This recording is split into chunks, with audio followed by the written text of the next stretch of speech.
কুসুম, হাতের কাজগুলো তাড়াতাড়ি সেরে ফেল, ওদিকে না হলে তোর বৌদি আবার চেঁচামেচি শুরু করবে। এই তো মা, বেশি কাজ নেই। রান্নাঘরটা ঝাড়ু দিলেই সমস্ত কাজ মোটামুটি শেষ হয়ে যাবে। কুসুম, দিন দিন তোমার এই অধঃপতন হচ্ছে কেন? রান্না করেছো এটা? কোনো পদে কি এটা রান্না হয়েছে? মুখেই তো দেয়া যাচ্ছে না। কি বলছো বৌদি? আমি তো ঠিকভাবেই রান্না করছি, প্রতিদিন যেমন করি, আজকেও তেমন করছি। আমি মাত্রই চোখে দেখলাম, কোনো স্বাদই তো পেলাম না। দেখো মা, প্রতিদিনকার রান্না তো একরকম হয় না, এই কারণেই হয়তো একটু এদিক ওদিক হয়ে গেছে। এদিক ওদিক হবে কেন? প্রত্যেকদিন রান্না করতে করতে রান্না আরো ভালো হওয়ার কথা। ইচ্ছে করে আপনার মেয়ে এমন করছে, আমি কি বুঝি না ভেবেছেন? হ্যাঁ, ছি বৌদি, আমি ইচ্ছা করে এমন কাজ কেন করব? বাড়ির সবাইকেই তো খেতে হবে, তাই না? বাড়ির সবার কথা তোমার মাথায় যদি থাকতো তাহলে রান্না এত খারাপ করতে না। বিয়ের বয়স হয়ে গেছে, এখনো ঘরে বসিয়ে খাওয়াচ্ছে, লজ্জাও করে না। এর মধ্যে আবার বিয়ের কথা এলো কোত্থেকে? কাজকর্মে এমন ফাঁকিবাজ করলে সব কথাই আসবে। মা, আপনি আপনার কাজ করুন, যান যান বলছি।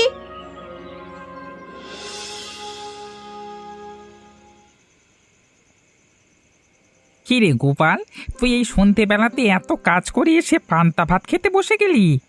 কি আর করব কাকা, প্রচণ্ড ক্ষুধা পেয়েছিল, আর রান্না করবার মতো কেউ নেই, তাই পান্তা ভাত ছিল, পান্তা ভাত খেয়ে নিলাম।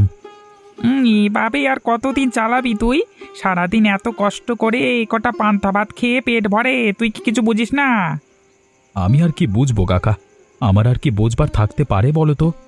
তোকে এবার একটা বিয়ে করতে হবে। যদি বিয়ে করিস তাহলে তোর সংসারটা ভালো হবে, তোকে আর খাবার নিয়ে চিন্তা করতে হবে না। কি যে বলো না কাকা, এই গ্রামের প্রত্যেকটা মানুষ জানে আমি কত গরিব, কেউ আমার কাছে তার মেয়ের বিয়ে দেবে না। কেন দেবে না? তুই ছেলেটা ভালো পরিশ্রমী, আর বউ হয়ে আসবে যে তাকে তুই কোনোদিন কষ্ট দিবি না। হ্যাঁ, আজকাল টাকা পয়সাই সব, কোনো মেয়ে কেন এই অভাবের ঘরে বউ হয়ে আসবে বলো তো? এসব ভেবে ভেবে মিথ্যে স্বপ্ন দেখে লাভ নেই। এইভাবে আশা ভরসা সব ছেড়ে দিস নে। দেখবি এমন একদিন আসবে তোর ঘর আলো করে এক সুন্দরী বউ আসবে। হ্যাঁ, তোমার কথা সত্যি হলে মন্দ হবে না, আবার সত্যি না হলেও মন্দ হবে না। তুমি বসো, আর কটা ভাত আছে, খাবে? না রে, আমি একটু আগেই খেয়েছি, তুই তাহলে ভাত খা, আমি চললাম।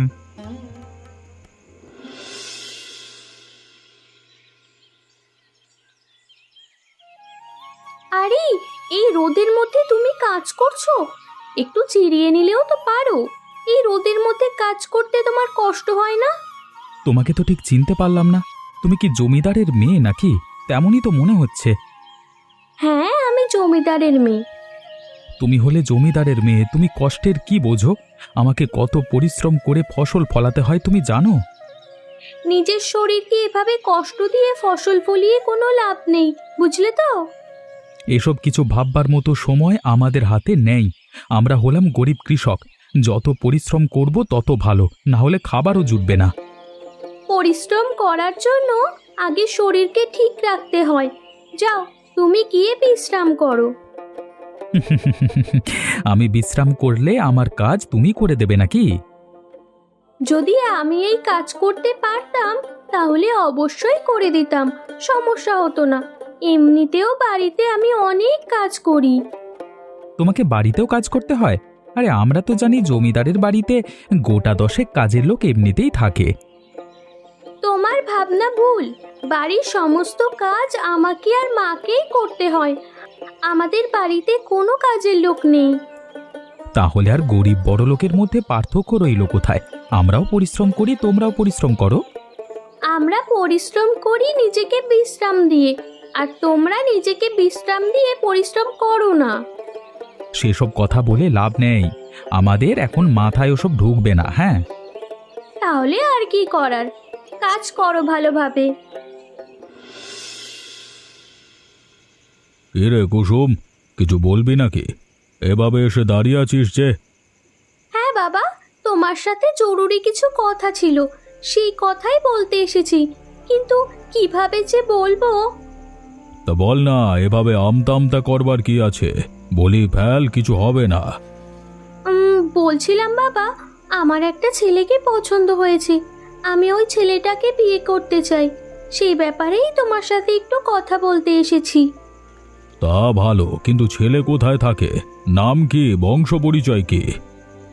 বংশ পরিচয় বলতে ও হলো এক দরিদ্র কৃষক। তুমি হয়তো চিনবে, আমাদের গ্রামের কৃষক গোপাল। কি বললি তুই? আমার মেয়ে হয়ে তুই একটা জমিদারের হয়ে ওই গরিব কৃষককে বিয়ে করতে চাস? আমার মান সম্মানের কথা একবারও ভাবলি না তুই? দেখো বাবা, বংশ পরিচয় টাকা পয়সা দিয়ে সবকিছু হয় না। ও একজন সৎ এবং পরিশ্রমী মানুষ। ওকে আমার ভালো লেগেছে, তাই আমি ওকেই বিয়ে করতে চাই। আমি তোকে ওর সাথে কোনো দিন মেনে নেব না। ওর কথা তুই মাথা থেকে ঝেড়ে ফেল। আমি তোমাকে সিদ্ধান্ত জানিয়ে দিয়েছি, আমি বিয়ে করলে ওকেই করব। তুমি যদি না মেনে নাও তাহলে আমি এই বাড়ি ছেড়ে চলে যাব।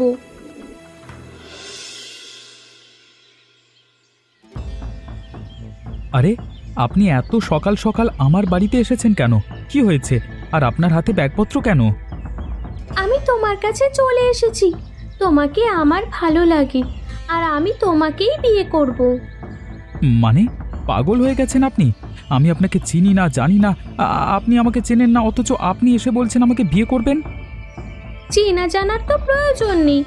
আমি জমিদারের মেয়ে আর তুমি দরিদ্র কৃষক, এইটুকুই যথেষ্ট। আমার তোমাকে ভালো লেগেছে, আমি বাড়ি ছেড়ে তাই চলে এসেছি। আরে, আপনি আসলেই পাগল। এভাবে বাড়ি ছেড়ে কেন এসেছেন? আপনি এখান থেকে চলে যান, আমি আপনাকে বিয়ে করব না। তুমি আমাকে বিয়ে করো বা না করো, আমি যখন চলে এসেছি আমি এখানেই থাকবো। আমাকে তোমার মেনে নিতেই হবে। কিন্তু আমি সাধারণ কৃষক, আপনি জমিদারের মেয়ে হয়ে আমার বাড়িতে অভাবে থাকতে পারবেন না। আমি সবকিছু জেনে শুনে তারপরই এসেছি, আর আমি পারবো। এটা আমার উপর আমার নিজের ভরসা আছে। তুমি শুধু আমাকে তাড়িয়ে দিও না। আপনি কাজটা কিন্তু একদম ঠিক করলেন না। গ্রামের মানুষজন ছি ছি করবে, 10 কথা বলবে। বললে বলুক, আপনি বলুন, আমাকে আপনার পছন্দ নয়? আপনাকে তো আমার বেশ পছন্দ, তাই আমি বাবার কাছে বলে তারপরই ফিরে এসেছি। ঠিক আছে, বোঝা গেল আপনি আমার কোনো কথাই শুনবেন না। বেশ, আপনি এখানেই থাকুন। যদি আপনি থাকতে পারেন, আমার কোনো সমস্যা নেই।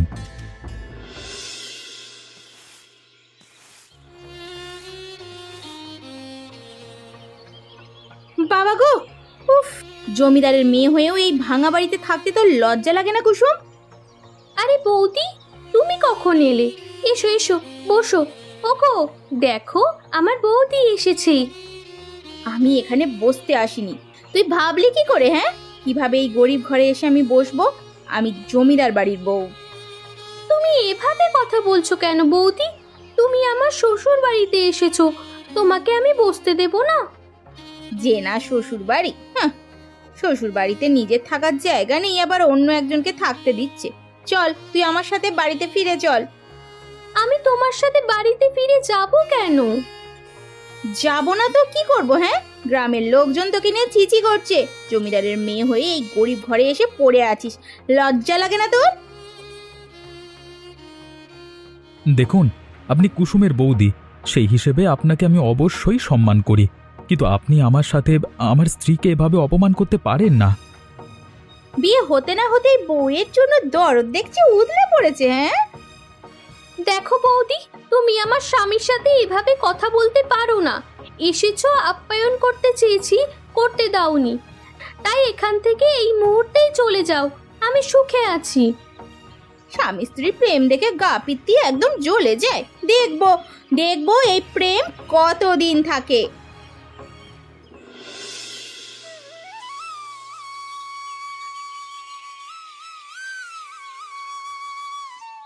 আরে, তুমি কাজ থেকে ফিরে এসেই আবার কাজ করতে লেগে পড়লে। চলো, হাত মুখ ধুয়ে এসো। আমি তোমার জন্য রান্না করেছি, গরম গরম ভাত খাবে তো? বাবা গো বাবা, আগে কাজ থেকে ফিরে বাসি পচা পান্তা ভাত খেতে হতো, আর এখন রোজ রোজ গরম ভাত খেতে পারছি। না, আমারই কপাল।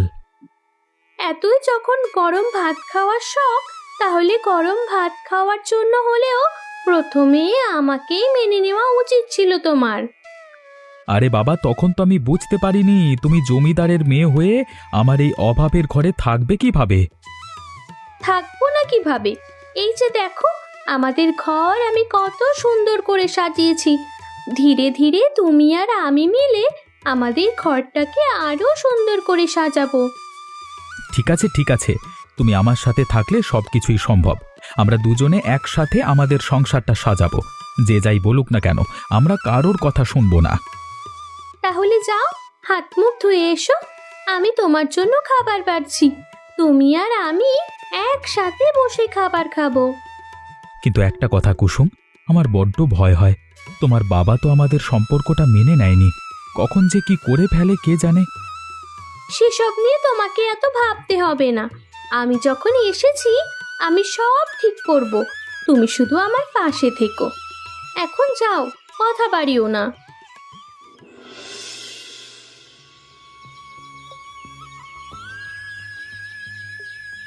কুসুম, তুই এ বাড়িতে থাকিস আর এই হালে থাকিস? আমার মেয়ে হয়ে তুই এত কাজ করছিস? আরে বাবা, তুমি এসেছো? এসো এসো, তুমি বসো। কিন্তু কিন্তু কোথায় যে বসতে দেবো তোমাকে? আগে বল, তুই এ বাড়িতেই থাকিস? এই ছোট্ট ভাঙা বাড়িতে থাকতে তোর কষ্ট হয় না? তুই আমার সাথে ফিরে চল। কুসুম, কুসুম, কোথায় গেলে তুমি? দেখো আমি এসেছি। আরে জমিদার বাবু, আপনি এখানে? আমার মতো গরিব বাড়িতে আপনি? আরে কুসুম, তুমি দাঁড়িয়ে আছো কেন? জমিদার বাবুকে বসবার জন্য কিছু দাও। আচ্ছা দাঁড়াও, আমি দিচ্ছি। বসুন জমিদার বাবু, কিছু মনে করবেন না, চেয়ারটা একদম পরিষ্কার আছে। তাহলে তুমি সেই গোপাল যার জন্য আমার মেয়ে বাড়ি ছেড়েছিল? হ্যাঁ জমিদার বাবু, তবে বিশ্বাস করুন, আমি আপনার মেয়েকে বাড়ি ছাড়তে বলিনি। আমি জানি আমার মেয়ে নিজে থেকেই চলে এসেছে। যাই হোক, তুই এখানে সুখে আছিস? হ্যাঁ বাবা, এটা শুধুমাত্র আমার সংসার। আমি নিজের হাতে সব সাজিয়ে গুছিয়ে নিচ্ছি। কুসুম, তুমি দাঁড়িয়ে আছো কেন? বাবাকে কিছু খেতে দাও। বাবা এসেছেন, খালি মুখে বসে থাকবেন নাকি? নাও বাবা, মিষ্টি মুখ করো। সর্বপ্রথম তুমি আমার শ্বশুর বাড়িতে এসেছো। আমি তোদের আপ্যায়নে খুব খুশি হয়েছি। আমি ভেবেছিলাম গরিবের ঘরে তুই সুখে থাকবি না। আমার ভাবনাটা আজকে ভুল প্রমাণিত হলো। এই দিনও দেখতে হলো একটা চাষার সাথে বসে আজকে খাবার খেতে হবে। বাবা, আপনি যে কি করেন না! দেখো, আজকে সর্বপ্রথম আমার মেয়ে এবং আমার মেয়ের জামাই আমার বাড়িতে আসছে, তাই আমি চাই না আমার মেয়ের জামাইয়ের কোনো অপমান হোক।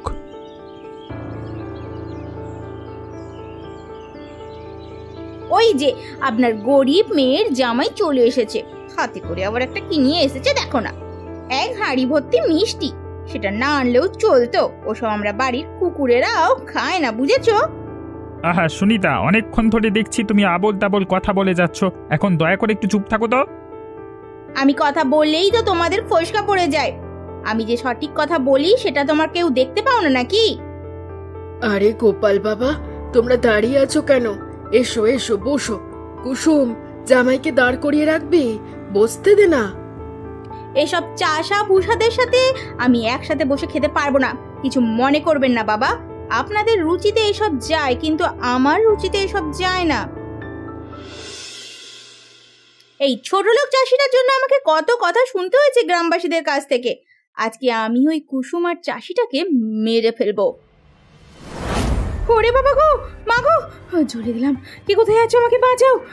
জ্বলে গেলাম, পুড়ে গেলাম গো। ও বাবা গো, ওরে বাবা রে! বৌদি, কি হয়েছে তোমার? তুমি এভাবে চিৎকার করছো কেন? কি হয়েছেটা কি? আরে কে কোথায় আছো? ওমা, একবার রান্নাঘরে এসো তো। আমাকে বাঁচা কুসুমা, আমাকে বাঁচা, জ্বলে গেলাম গো। আমি যে আর সহ্য করতে পারছি না। কেউ ডাক্তারের কাছে নিয়ে চলো। কেউ ডাক্তারের কাছে নিয়ে চলো। আরে তুমি আগে ওঠো, তোমার পা তো দেখছি একদম পুড়ে গেছে। জল ঢালতে হবে, ঠান্ডা জল। আরে ও মা, কোথায় গেলে তুমি? তাড়াতাড়ি এসো। আরে কি হয়েছে, এভাবে চিৎকার করছিস কেন? আরে দেখো বৌদি কি অঘটন ঘটিয়েছে। তুমি তাড়াতাড়ি আমাকে একটু ঠান্ডা জল দাও, বৌদির পায়ে ঢালতে হবে যে।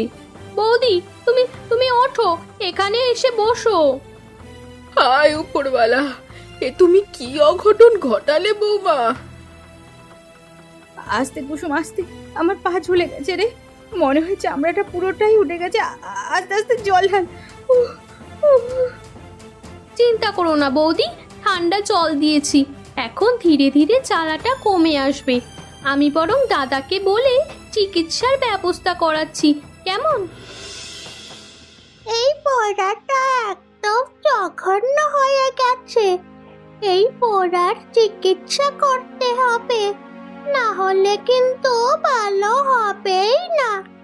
তো একদিন গেলেই দেখবে চামড়াগুলো খসে যেতে শুরু করবে।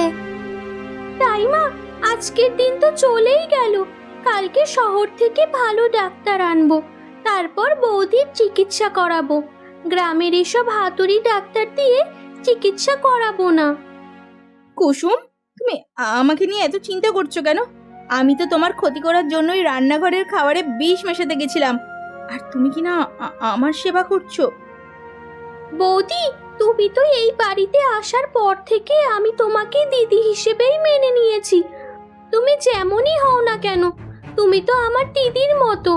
আমি তোমাকে কিভাবে তোমার বিপদে ছেড়ে দিতে পারি বলো? আমার যে এখন আসলে কি বলা উচিত আমি নিজেও জানি না। আমি তোমাকে দিয়ে কত কাজ করিয়েছি, কত অত্যাচার করেছি, অপমান করেছি, তা তো হিসাবের বাইরে। বৌদি, সেসব অতীতের কথা, অতীতের কথা মনে রাখতে নেই। আমি সেসব নিয়ে কিছু ভাবি না, অথবা কোনোদিন ভাবিও নি। তোমার মতো মানুষ হয় না কুসুম। আজকে আমি আমার ভুল বুঝতে পেরেছি, আমি অনুতপ্ত। আমি যে কাজ করেছি তার শাস্তি পাওয়া উচিত। তোমার সাথে যে দুর্ঘটনা ঘটেছে, এরপর তোমার আর শাস্তি পাওয়ার কোনো দরকার নেই বৌদি। আমি শুধু চাই তুমি খুব দ্রুত সুস্থ হয়ে ওঠো। কে রে কুসুম, বৌমার শরীর এখন কেমন? আগের থেকে ভালো আছে তো? না হলে শহরেই নিয়ে যাব ডাক্তার দেখাতে। না বাবা, তুমি চিন্তা করো না, বৌদি এখন আগের থেকে অনেকটা ভালো আছে, এখন একটু একটু হাঁটতেও পারছি। কুসুম, আমি অনেক ভেবেছি, এই 2 দিন ভাবতে ভাবতে আমি ক্লান্ত। আসলে তোমার পা ধরে ক্ষমা চাওয়া ছাড়া আমার আর কোনো উপায় নেই। তুমি আমাকে ক্ষমা করে দাও, ক্ষমা করে দাও। আরে বৌদি, তুমি এসব কি করছো? আমার পা ধরছো কেন? আর তুমি এই অবস্থায় এখানে এসেছোই বা কেন? ক্ষমা চাইতে। ক্ষমা না চাওয়া পর্যন্ত আমার মনকে আমি শান্ত করতে পারছিলাম না। আমাকে ক্ষমা করে দাও কুসুম, ক্ষমা করে দাও। আরে বললাম তো, তোমার প্রতি আমার কোনো রাগ ক্ষোভ কিচ্ছু নেই। আমি কিন্তু গোপালকেও অপমান করেছি। এই বাড়িতে ঢুকতে না ঢুকতেও কত খারাপ খারাপ কটু কথা বলেছি। তুমি এখনো গোপালকে চিনতে পারলি না বৌদি? ও সেসব কিছুই মনে রাখেনি। সত্যি বলছি, তুমি আর কষ্ট পেও না। অবশেষে এতদিন পর আমার সংসারটা আবার জোড়া লাগলো। বৌমা, তুমি এসব নিয়ে আর কষ্ট পেও না, শুধু আমাদের সাথে একটু মিলেমিশে থাকো। আমি আপনাকে কথা দিচ্ছি, এই সংসারে আর কোনো ভাঙন লাগবে না। আমি যতদিন আছি এই সংসারটাকে আগলে রাখবো, এটাই তো আমার কর্তব্য। বেশ, সব যখন ঠিক হয়েই গেছে, তাহলে সেসব কথা নিয়ে এখনো পড়ে থাকলে হবে? চলো সবাই আনন্দ করি, আমরা পুরো পরিবার এক হয়েছি। তোমরা সবাই শোনো, আমি একটা সিদ্ধান্ত নিয়েছি। আশা করছি তোমরা আমার সিদ্ধান্তকে সবাই সম্মান জানাবে। তুমি আবার হঠাৎ করে কি সিদ্ধান্ত নিলে? এত বছর পর আমি আসলে বুঝতে পেরেছি টাকা পয়সা অথবা ধন দৌলত মানুষকে সুখী করতে পারে না। সেটা আমাকে আমার মেয়ে এবং মেয়ে জামাই শিখিয়েছে। তা তো অবশ্যই বাবা, আমরা এই বাড়িতে থেকে যতটুকু সুখ শান্তি পাই, তার থেকে দ্বিগুণ সুখ শান্তি কুসুম ওই ভাঙা ঘরে থেকে পায়। তাই আমি সিদ্ধান্ত নিয়েছি, আজকে থেকে আমি ওই ভাঙা ঘরে গিয়ে থাকব। ওটাই আমার শেষ ঠিকানা। এটা তুমি কি বলছো? তাহলে আমাদের এই বাড়ি ঘরের কি হবে? কেন, তোমরা আছো না? আরে তোমরা এ বাড়িতেই থাকো, আমি মাঝে মধ্যে এসে সব কিছু দেখে শুনে যাব। আমি ওই ভাঙা ঘরে গিয়েই শান্তি পাবো। এটা আপনি কি বলছেন বাবা? এই জমিদার বিষয় সম্পত্তি সবকিছু ছেড়ে আপনি চলে যাবেন? হ্যাঁ, এখন তো জমিদারি দেখবার জন্য রাজীব রয়েছে। তাছাড়া আমি বুড়ো হয়ে গেছি, এখন এসব কিছুতে আমার মন বসে না। আমি চাই একটু শান্তি, যা ওই ভাঙা ঘরে গেলেই পাবো। বাবা, এত তাড়াতাড়ি আমি ওই জমিদারি নিতে চাই না। তবে তোমার যেটা ভালো মনে হয় তুমি করো। তুমি এই ভাঙা ঘরে থেকেও জমিদারি চালাতে পারবে, কোনো সমস্যা হবে না। আমি আছি এই বাড়ি দেখবার জন্য।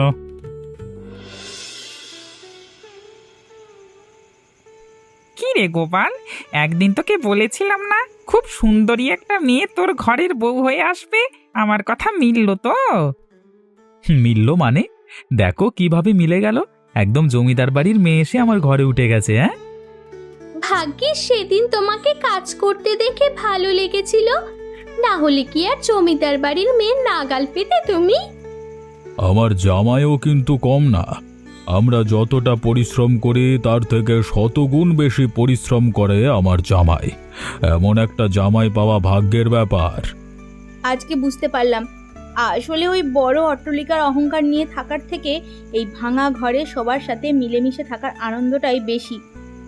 চলো তাহলে তুমি আর আমি মিলে আরও একটা ভাঙা ঘর তৈরি করি, সেখানে তুমি আর আমি মিলে সংসার শুরু করি।